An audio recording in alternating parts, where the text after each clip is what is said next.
नमस्कार, स्वागत है आप सभी का जी मध्य प्रदेश छत्तीसगढ़ देख रहे हैं आप। मैं हूं आपके साथ कोमल गंगवार। छत्तीसगढ़ में 7 नवंबर को पहले चरण का मतदान होना है और इसके लिए चुनावी प्रचार प्रसार अब थम गया है। तमाम दिग्गज नेताओं के ताबड़तोड़ प्रचार के बाद अब इंतजार है 2 दिन बाद होने वाले मतदान का। पहले चरण में प्रदेश की 20 सीटों पर मतदान होगा। आपको पहले ये बता दें कि किन 20 सीटों पर मतदान पहले चरण में होना है। बस्तर, कांकेर, नारायणपुर, कोंडागांव, बीजापुर, अंतागढ़, जगदलपुर, चित्रकूट, दंतेवाड़ा, केशकाल, कोंटा, भानुप्रतापपुर, मोहला, मानपुर, खुज्जी, डोंगरगांव, राजनांदगांव, डोंगरगांव, खैरागढ़, कवर्धा और पंडरिया ये वो जगह हैं जहां पहले चरण में मतदान होना है। ये वो 20 सीटें जहां पहले चरण के लिए मतदान होने हैं। 223 प्रत्याशियों की किस्मत तय करने के लिए जनता वोट करेगी। तो चलिए अब आपको बता देते हैं कि पहले चरण की 20 सीटों पर कितने मतदाता वोट करेंगे। पहले आपको हम ये जगह बता रहे हैं पहले चरण में कहां कहां चुनाव होना है। कांकेर है, बस्तर है और सीटें बताते हैं। कुल मतदाता 40,78,681, जिसमें 19,93,937 पुरुष हैं, 20,84,675 महिलाएं, 69 थर्ड जेंडर इसमें मतदाता शामिल हैं। इन सभी विधानसभा क्षेत्रों के लिए कुल 5,304 मतदान केंद्र बनाए गए हैं। तो 40 लाख से ज्यादा मतदाता पहले चरण के लिए वोटिंग करेंगे। वहीं पहले चरण में बस्तर की सभी 12 सीटों पर भी चुनाव होना है, जिसको लेकर पुख्ता इंतजाम किए गए। नक्सली दहशत के बीच शांतिपूर्ण तरीके से चुनाव संपन्न कराने के लिए 7 पैरामिलिट्री फोर्सेस को बस्तर पहुंचा दिया गया है, जिसमें CRPF, BSF, SSB, ITBP, CISF, Punjab safe force और रिजर्व पुलिस फोर्स के जवान शामिल हैं। नक्सल प्रभावित इन क्षेत्रों में चुनाव करवाना इलेक्शन कमीशन के साथ साथ सुरक्षा बलों के लिए भी एक बड़ी चुनौती है, जिसके चलते बस्तर की 12 सीटों पर 80,000 जवान तैनात रहेंगे, जिसमें पहली बार महिला कमांडो भी शामिल होंगी। वहीं नक्सल क्षेत्र में 100 बूथ अत्यंत संवेदनशील माने गए हैं, जहां मतदान दलों को हेलीकॉप्टर से भेजा जाएगा। साथ ही राजनांदगांव की 6 और कवर्धा की 2 विधानसभा सीटों पर स्थानीय पुलिस के 15,000 से अधिक जवानों को चुनाव ड्यूटी में लगाया गया है। पहले चरण को लेकर तैयारियां लगभग पूरी हो गई हैं। वहीं राजनीतिक दलों ने भी अपना पूरा जोर जनता को लुभाने के लिए झोंक दिया है। अब आपको ये भी बता दें कि पहले चरण में कौन किसको चुनौती दे रहा है। बस्तर में बीजेपी के मनीराम कश्यप हैं, कांग्रेस के लखेश्वर बघेल को चुनौती देते नजर आएंगे। जगदलपुर से बीजेपी के किरण देव कांग्रेस के जतिन जायसवाल के खिलाफ मैदान में हैं। तो नारायणपुर से बीजेपी के केदार कश्यप पर दाव लगाया गया है, उनके खिलाफ कांग्रेस की तरफ से चंदन कश्यप मैदान में। कांकेर में बीजेपी ने आशाराम नेताम को चुनावी मैदान में उतारा है, उनकी टक्कर में कांग्रेस ने शंकर ध्रुव को उतारा है। और कोंडागांव में बीजेपी ने लता उसेंडी को मैदान में उतारा है। कांग्रेस के दिग्गज नेता मोहन मरकाम का सामना उनको करना होगा। केशकाल में नीलकंठ नेकाम बीजेपी के उम्मीदवार हैं, तो कांग्रेस ने यहां संतराम नेताम पर भरोसा जताया है।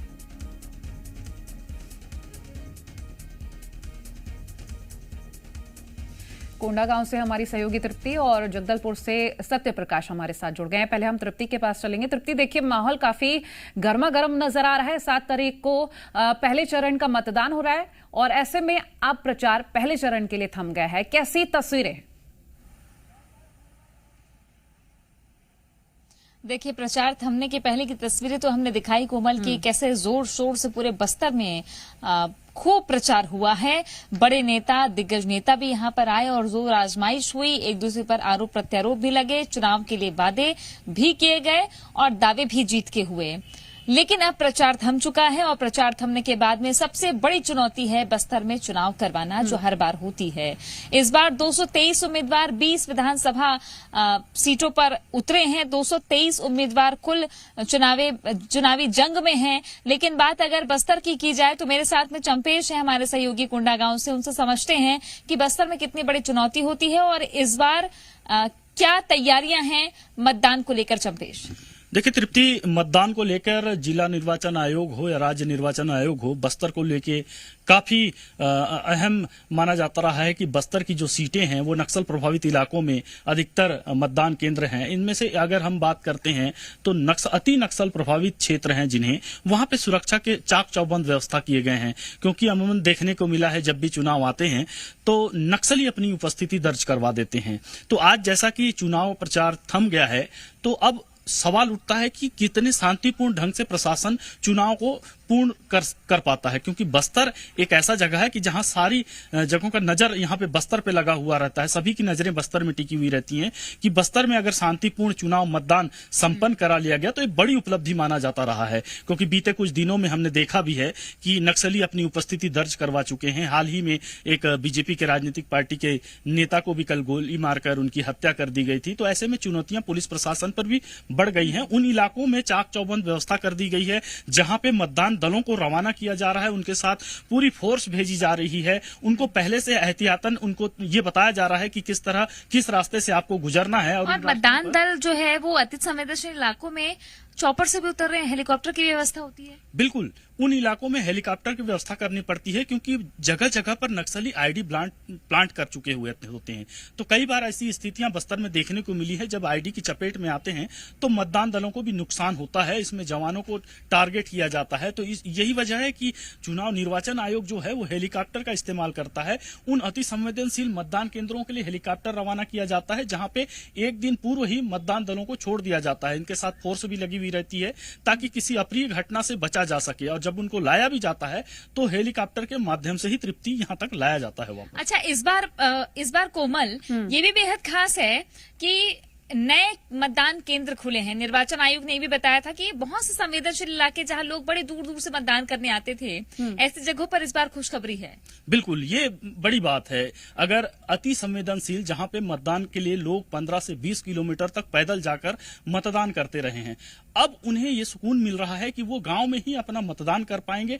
तो ये कह सकते हैं कि जो अति संवेदनशील क्षेत्रों में वोटिंग का परसेंट आता था, प्रतिशत जो देखते थे वो कम हुआ करता था, लेकिन अब गांव में अगर मतदान केंद्र खुल रहे हैं तो कहीं ना कहीं ये देखा जाएगा कि वोटिंग का परसेंट वो तो बढ़ेगा ही। और एक नक्सलियों के लिए बड़ी चुनौती है, क्योंकि यहाँ पर ये कह सकते हैं कि बुलेट पर बैलेट जो है भारी पड़ रहा है। बिल्कुल, बुलेट पर बैलेट भारी पड़ेगा, लेकिन सुरक्षा बल तैयार हैं। अब वो तस्वीरें भी आने लगी है जब मतदान की पेटियां पहुंचने लगी हैं। कोमल, जो आप आंकड़े भी बता रही थी कि लगातार इस बार महिला कमांडो भी मैदान में है। तो यहाँ पे प्रचार थम चुका है। प्रचार थमने के बाद में पूरी तैयारी मतदान करवाने को लेकर। चलिए तृप्ति, बने रहिए आप हमारे साथ। जगदलपुर चलेंगी, सत्या हमारे साथ जुड़ गए हैं। सत्या, तस्वीरें सामने आ चुकी हैं, प्रचार प्रसार पहले चरण के लिए थम चुका है और ऐसे में कुछ जगह बूथ बढ़ाए गए हैं और फिलहाल की तस्वीरें हम आपसे जानेंगे।